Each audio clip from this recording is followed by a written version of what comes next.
നിങ്ങളുടെ favourite shows ഇനി ഒരിക്കലും മിസ്സാവില്ല. ഇപ്പോൾ C5 കാണും നിങ്ങളുടെ ഫേവറേറ്റ് ഷോസ് തികച്ചും സൗജന്യമായി. ഇപ്പോഴത്തെ സാഹചര്യത്തിലും പാവം അച്ഛന്റെ ഏറ്റവും വലിയ പ്രശ്നം വരുണിന്റെയും പ്രിയങ്കയുടെയും വിവാഹ ജീവിതമല്ലേ. അത് തകർച്ചയിലാണെന്ന് വ്യക്തമായാലേ അച്ഛൻ വീണ്ടും വീടില്ലേ. എന്തിനാ എന്നെ ഉപദ്രവിക്കുന്നത്? എന്നോടൊന്നും സംസാരിക്കണ്ട, എനിക്കൊന്നും കേൾക്കും വേണ്ട. എന്റെ ശബ്ദം കേൾക്കണ്ടെന്ന് നീ പറഞ്ഞാലും നീ അതിനെ ആഗ്രഹിക്കുന്നുണ്ടെന്ന് എനിക്ക് നന്നായിട്ട് അറിയാം.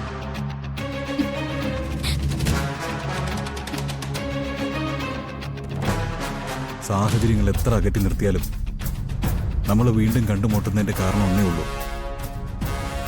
എന്റെയും നിന്റെയും മനസ്സിലുള്ള ഇഷ്ടം. എത്ര കാലം നിനക്കത് മൂടി വയ്ക്കാൻ പറ്റും? ജീവിതം ഒന്നേ ഉള്ളൂ, കുറച്ചു കാലമേ ഉള്ളൂ. അത് സ്വന്തം ഇഷ്ടത്തിന് നമുക്ക് ജീവിക്കണ്ടേ?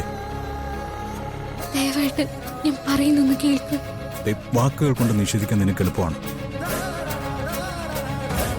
പക്ഷെ മനസ്സുകൊണ്ട് നിഷേധിക്കാൻ പറ്റില്ല. തന്റെ മനസ്സിൽ ഞാൻ മാത്രമേ ഉള്ളൂ, അതെനിക്കറിയാം.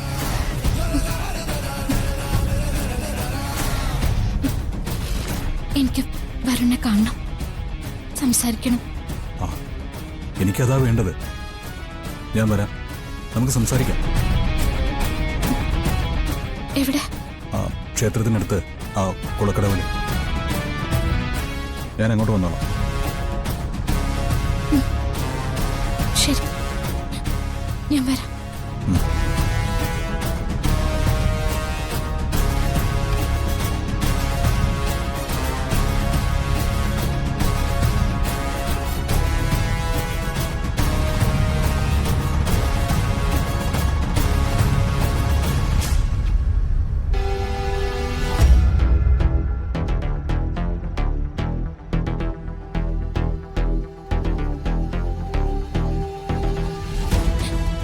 നാളത്തോടെ എല്ലാം അവസാനിപ്പിക്കണം. വരുണ്ട മനസ്സിൽ അങ്ങനെ ഒരു ചിന്ത ഇനി അവശേഷിക്കാൻ പാടില്ല. എനിക്ക് ധൈര്യം തരണേ കൃഷ്ണ.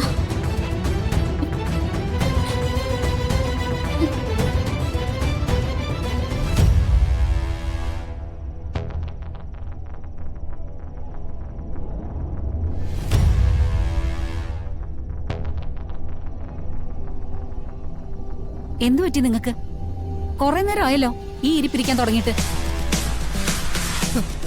കണക്കൂട്ടലുകളൊക്കെ പൊളിഞ്ഞു പോയതിന്റെ പേരിലായിരിക്കും അല്ലെ ചെറിയച്ച? അല്ലെങ്കിലും നമ്മൾ എപ്പോഴാ വിജയിച്ചിട്ടുള്ളത്? അതിനുള്ള ചുണയുള്ളവര് നമ്മുടെ കൂടെ വേണ്ടേ? കൽപ്പന വെറുതെ അനാവശ്യം പറയരുത്. വല്യച്ഛനെ ഇല്ലാതാക്കാൻ എന്നെ ഏൽപ്പിച്ചു എന്നുള്ളത് സത്യമാണ്. ആ ഹോസ്പിറ്റലിൽ എത്ര റിസ്ക് എടുത്താണ് ICUവിൽ കയറിയെന്നറിയോ? അതിനു പുറകെ ആ നാശം പിടിച്ച പെണ്ണ് വന്ന് കയറുമെന്ന് ആരെങ്കിലും കരുതിയോ? അവിടെ നിന്ന് പിടികൊടുക്കാതെ രക്ഷപ്പെട്ട കാര്യം എനിക്കേ അറിയൂ. എന്നെ കാണുമ്പോ വല്യമ്മ നോക്കുന്ന നോട്ടെ സംശയത്തോടു കൂടിയാ. ഒന്ന് നിർത്തുന്നുണ്ടോ? എന്തു പറഞ്ഞാലും ഒരു തമ്മിത്തല്ല്. അതിനേക്കാൾ വലിയ കാര്യങ്ങളാ സംഭവിച്ചിരിക്കുന്നത്. ചെറിയച്ഛൻ കാര്യം എന്താന്ന് പറ. ഏട്ടൻ ഹോസ്പിറ്റലിൽ കിടന്നപ്പോ കമ്പനി കാര്യങ്ങളിൽ പുതിയ ടീമുമായിട്ട് ചില ഡീലുകൾ ഉണ്ടാക്കി. അത് നമുക്ക് ഗുണമുണ്ടാവുന്ന കാര്യമായിരുന്നു. ബോധം തെളിഞ്ഞ് വീട്ടിലെത്തിയതും ഏട്ടൻ ആദ്യം അത് ക്യാൻസൽ ആക്കുക ചെയ്തത്. എന്നിട്ട് പിന്നെന്തായിരിക്കും? കുറെ പഴംപുരാണങ്ങള്, വാക്കുമാറാത്ത ശീലത്തെക്കുറിച്ചുള്ള വിശദീകരണങ്ങള്. നോക്കിക്കോ, അവസാനം ഞാൻ തന്നെയായിരിക്കും ആ മനുഷ്യനെ കഴുത്ത് ഞെരിച്ച് കൊല്ലുന്നത്. ഒന്നും മിണ്ടാതിരിക്ക ചെറിയച്ഛ. അച്ഛന്റെ കഴുത്തിലൊക്കെ ചെറിയച്ഛന്റെ കൈ എത്തില്ല. കൈ വിറയ്ക്കും.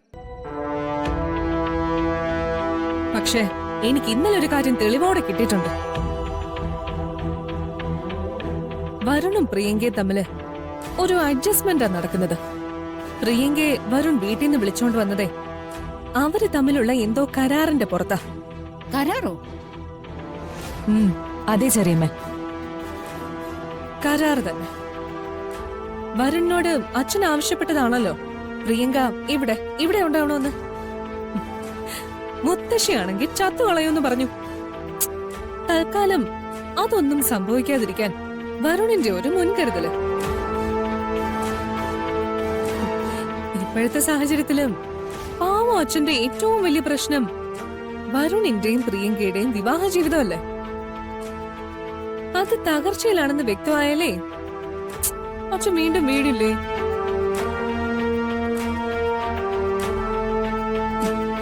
ഇനിയൊരു വീഴ്ച അച്ഛൻ താങ്ങില്ലെന്ന് ഡോക്ടർമാർ ഉറപ്പു പറഞ്ഞല്ലേ.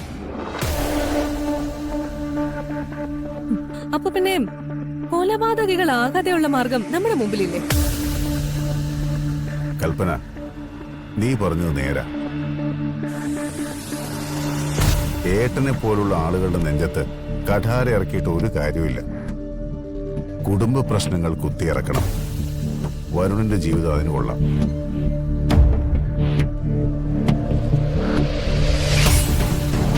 പക്ഷേ ഇനി ഇതാർക്കെങ്കിലും ചൂണ്ടിക്കാണിച്ചു കൊടുക്കുമ്പോ പിഴവ് പറ്റില്ലെന്ന് പൂർണ്ണമായിട്ട് ഉറപ്പു വേണം.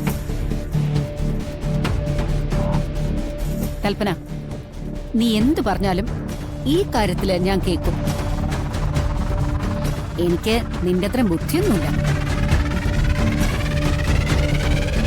അതമ്മ പേടിക്കണ്ട. ബുദ്ധിയുടെ കാര്യത്തില് കൽപ്പനയെ മറികടക്കാൻ ആരുമില്ല.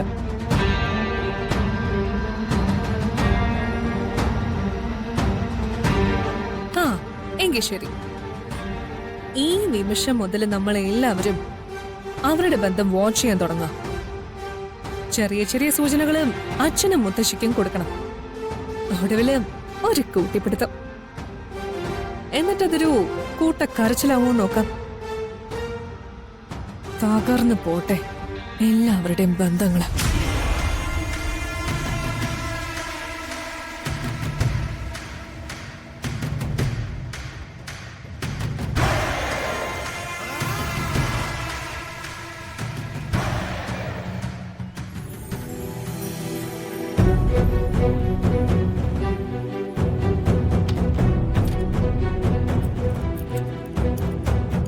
ഇന്നത്തോടെ ഈ ഒളിച്ചുകളി അവസാനിപ്പിക്കണം.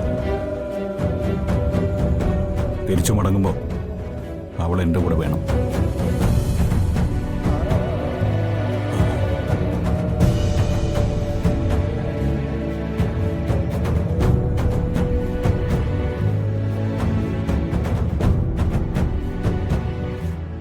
ക്ഷേത്രക്കുളത്തിനടുത്തേക്കാണ് പോകുന്നതെങ്കിൽ അവിടെ ഉണ്ടാവുന്നത് ചേച്ചി തന്നെയായിരിക്കും. അതറിഞ്ഞേ പറ്റൂ.